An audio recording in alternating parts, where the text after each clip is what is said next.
ఒక సహోదరి ఉన్నది, మేము సేవ చేసే స్థలంలో, అన్న నా జీతం అంతా నీ దగ్గరే పెడతానన్న, నువ్వు తిను, మేము వచ్చి మీతో కూడా తింటామన్నా. 3 పూట్ల చేసేది, డబ్బులు ఖర్చు పెట్టేది. 3 సంవత్సరాలు మేమున్న కాలం అంతా ఆమె జీతమే తినేది. ఆమె ఏం అక్కడ చేసుకుని తినొచ్చు కదా, ఈడెందుకు తింటావు అని అంటే, లేదన్నా మీ దగ్గర తింటా, మా పిల్లలు మా ఆయన అందరి మీడికి వస్తాము. వాళ్ళు మందిరముతోనే అటాచ్మెంట్. ఆ 3 సంవత్సరాలు మేమేం తిన్నదేమి లేదు, మా డబ్బులు దాచుకున్నాము, అంతా ఆక్కబెట్టి చేసి పెట్టి, టిఫిన్ వాళ్ళదే, చెప్పు, టీ కూడా, పాలు కూడా, స్నాక్స్ కూడా వాళ్ళయే, వాళ్ళ డబ్బే మొత్తం. అంత ఖర్చు పెట్టి పిల్లలకు పోస్ట్ ఆఫీసులో సేవ్ చేసుకోకుండా మాకు పెట్టింది కదా. ఇప్పుడు 3 పిల్లలు అయితే 2 పిల్లలు ఆమెకు కలెక్టర్లు. ఆమె హోటల్లో ఎవరు ఆమె హాస్టల్లో వాళ్ళ భర్త వార్డెన్ అయితే ఆయన చనిపోతే రాజమ్మ ఆమె పేరు. ఆమెకు ఏమి ఇచ్చారు? చదువుకలే, మేనత్త బిడ్డను చేసుకున్నది, భోజనం వండేదానికి ఇచ్చారు. భోజనం వండి పెట్టే ఒక వాచ్మెన్ రాజమ్మ బిడ్డ కుమారులు 3 పిల్లలలో 2 కలెక్టర్లు. మరి సేవింగ్ చేసుకుంటే బాగుండేది అనుకుని మాకు పెట్టలేదనుకో, కలెక్టర్లను దేవుడు చేయడు. కాబట్టి మాకు చేసింది, మాకు ఇచ్చింది, పెట్టింది, దీవించాడు. కొంతమంది పిసినారులుగా ఉంటారు, అదే మీ పిల్లలకి ఇచ్చిపోతావు, ఇంకా అంతకంటే అధికమైన ఆశీర్వాదం ఇవ్వవు. సేవలో మీరు ఖర్చు పెట్టి ఉపయోగం చేస్తే, దాన్ని డబ్బు విజయంపై ఆధారపడకుండా మీరు ఖర్చు చేస్తే, మందిరానికి పెడితే దేవుడు మిమ్మల్ని ఆశీర్వదిస్తాడు. ఒక సహోదరుడు ఉన్నాడు దువ్వూరు కడప దగ్గర. ఆయన 3 ఎకరాలు ఉంటే వరి మాగాని అమ్మి మందిరం కట్టించాడు, స్థలం కొని మందిరం కట్టించాడు. మా పిల్లలకి ఎట్టా, రేపు మీ పిల్లలకు అనుకోలే, భార్య అందరూ ఎట్లా చేస్తే లేదు దేవుడు మనకిస్తాడు. ఇప్పుడు 3 ఎకరాలు కాదు, 30 ఎకరాలు కొనే శక్తిని దేవుడు ఇచ్చాడు, పిల్లలు దేవుడు దీవించాడు. 3 పోతే 30 ఇస్తాడు, 30 పోతే 90 ఇస్తాడు, రెట్టింపే. 10వ భాగం ఇవ్వరు మీరు. మందిరానికి సేవకులకి ఇంటికి వస్తే దేవునికి కైసరిది, సేవకునికి చేతులు చాపరు. ఒకవేళ 500 రూపాయల నోటు ఉంది, ఇది ఉండేది 500.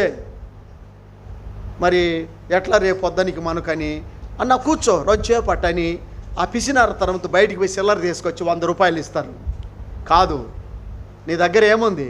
అంత పిండి, అంత నూనె ఉంది, నాకు నా కొడుకు కోసం వద్దు, ముందు నా కోసం రొట్టె తీసుకురా.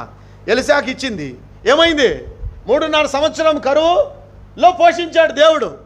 సేవకులకు ఇవ్వండి, సేవకుల దగ్గర ఉంటే సేవ చేస్తారు, సేవకుల దగ్గర ఉంటే కరపత్రికలు కొట్టిస్తారు, సేవకుల దగ్గర ఉంటే ఆ ఊరికో ఈ ఊరికో ఛార్జీలు పెట్టుకొని వాడుకొని దేవుని పని చేస్తారు. ఆ పనిలో ఒక ఆత్మ దొరికితే సగం నీకు సగం నాకు. ఆ రోజు ఎందుకు సగం నీకు ఆత్మ, సగం నాకు?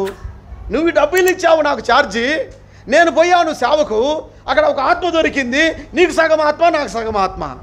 30 ఆత్మలు దొరికితే 3 సంవత్సరాల కాలంలో 15 నీకు, 15 నాకు. ఒట్టి చేతులతో దేవుని దగ్గరికి మనం వెళ్ళాం, ఆత్మలు తీసుకొని వెళ్ళాము. ఈ అమ్మ, నీ పేరేం పేరు? బ్లెస్సీ. దేవుడు అంటాడు, బ్లెస్సీ ఇదిగో ఈ 15 ఆత్మలు నీ అమ్మ అంటే, నేను ఎప్పుడు సేవ చేశాను, నేను ఎప్పుడు ఆత్మలు సంపాదించానంటే, ఆ సేవకునికి డబ్బులు ఇచ్చి సేవించావమ్మా సేవ. ఆ సేవలో 30 ఆత్మలు దొరికాయి, సగం నీ అకౌంట్లో పడ్డాయి, సగం ఆయన అకౌంట్లో పడ్డాయి. గుర్తుపెట్టుకుంటున్నారా?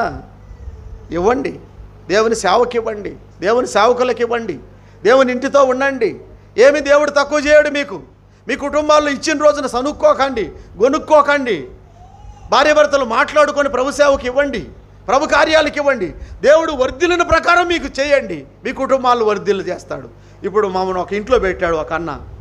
అబ్బా, ఇండ్లు ఎట్టుందంటే కోటేశ్వరుని ఇల్లులాగా ఉంది. ఆయన చూస్తే అసలు చదువుకున్నాడా చదువుకోలేదా అనిపిస్తుంది. ఎంత మంచి ఇల్లు ఇచ్చాడు, మంచి రాజులు కట్టుకున్న, రెడ్లు కట్టుకున్న ఇళ్ళల్లో మంచి ఆశీర్వాదకరమైన దీవెన. ఇదే కాదు, ఇంకా ఇస్తాడు దేవుడు. ఆయన ఏమనుకున్నాడు, మా ఇంట్లో పెట్టండి సేవకుని అనుకున్నాడేమో. మామూలు పెట్టాడు, మేము రాత్రి అంతా ప్రార్థన చేశావు. ప్రభువా, మాకు ఈ రాత్రి నిద్రపోవడానికి ముందుగానే ఎప్పుడో కట్టించి, ఈరోజు మేము నిద్రపోవడానికి ఒకరోజు డేట్లో రాసి పెట్టుకొని ఇక్కడ నిద్రపోతామని మంచి ఇల్లు ఇచ్చినావు దేవుడానికి స్తుతించినాం. ఇంటోళ్ళను బాగా దీవించు ప్రభు అని చెప్పినాం. మా నోటి మాటలు వాళ్ళకి ఎప్పుడు తప్పిపోవు. వాళ్ళకి దేవునే ఉంటుంది, ఆశీర్వాదమే ఉంటుంది. ఏ ఇంటికి పోతామో ఆ ఇంటిలో 10 రూపాయలు ఇస్తే ప్రభు పలానా అక్క 10 రూపాయలు ఇచ్చింది, ఆమెకు 100 రూపాయలు ఈ ప్రభు అని చెబుతాం మేము. దేవుడు మా మాట వింటాడు. ఎందుకు వింటాడు మా మాట? మేము ఆయన మాట వింటూ వచ్చినాం ఇంతకాలం కాబట్టి మా మాట వింటాడు. ఆ విశ్వాసం, ధైర్యం మాకుంది. మేము తన పిల్లలు రాతిని అడిగితే ఆ రొట్టెని అడిగితే రాతినిస్తాడా, చేపను అడిగితే తేలినిస్తాడా, పామునిస్తాడా? ఆయన శ్రేష్టమైనవి ఇస్తాడు. మేము ఆయన పిల్లలం, ఆయన సేవిస్తున్నాము. పాపము లేకుండా, పొరపాటు లేకుండా, తప్పు లేకుండా జీవిస్తున్నాము. మేము ఆశీర్వదించితే వాళ్ళకి ఆశీర్వాదం రాకపోతే ఇంక దేవుడే వచ్చి అట్టిస్తాడు, మా ద్వారా ఇస్తాడు. ఆయన మమ్మల్ని అందుకే పెట్టాడు. చాలాసార్లు నేను ఏడ్చుకుండేది, ప్రభువా పేదలు అమాయకులు అన్న నా కోసం ప్రార్థన చెయ్యి అని డాక్టర్ల దగ్గరికి పోకుండా నా దగ్గరికి వచ్చినారు. ఎంత నమ్మినారు నన్ను. నేను నీతిగా బ్రతకపోతే, నేను మంచిగా ఉండకపోతే, నేను పరిశుద్ధంగా ఉండకపోతే, నేను చేసిన ప్రార్థన వలన వాళ్ళకి మేలు కలగకపోతే నేను వాళ్ళని మోసం చేసిన అయిపోతాను కదా ప్రభువా. నేను మోసం చేసిన అయిపోతాను కదా. నమ్మినారు ప్రభు నన్ను సేవకునని, నమ్మినారు ప్రభు నన్ను. నేను వాళ్ళని దీవించినప్పుడు వాళ్లకు దీవెన వచ్చేటట్టుగా నా బ్రతుకును అలా ఉంచు. పాపం లేకుండా ఉంచు, పరిశుద్ధంగా ఉంచు, నీతిగా ఉంచు. ఎక్కడ వంచన, ఎక్కడ మోసం లేకుండా అలా అని చేసే ప్రార్థన పరులు ఉంటారు. వాళ్ళ ద్వారా మీకు ఆశీర్వాదం వస్తుంది. కాబట్టి అబ్రహామును అందరూ చూసిన వాళ్ళు ఏమన్నారు? యెహోవా ఆశీర్వదించిన వ్యక్తి అని అన్నారు. మనలను కూడా చుట్టుప్రక్కల వాళ్ళు దేవుడు ఆశీర్వదించిన వారు అని అబ్బా అనేటట్టుగా, మనల్ని చూసిన వాళ్ళు నోటి మీద ఏలేసుకునేటట్టుగా ఉండాలని, ఆశ్చర్యంగా మనం లోకానికి వేడుకగా ఉండవాలని దేవుడు కోరుతున్నాడు.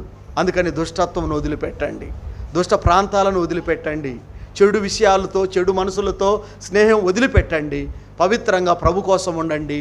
దేవుడు మిమ్మల్ని, మీ కుటుంబాలను బహుగా ఆశీర్వదిస్తాడు. ప్రార్థన చేస్తాం.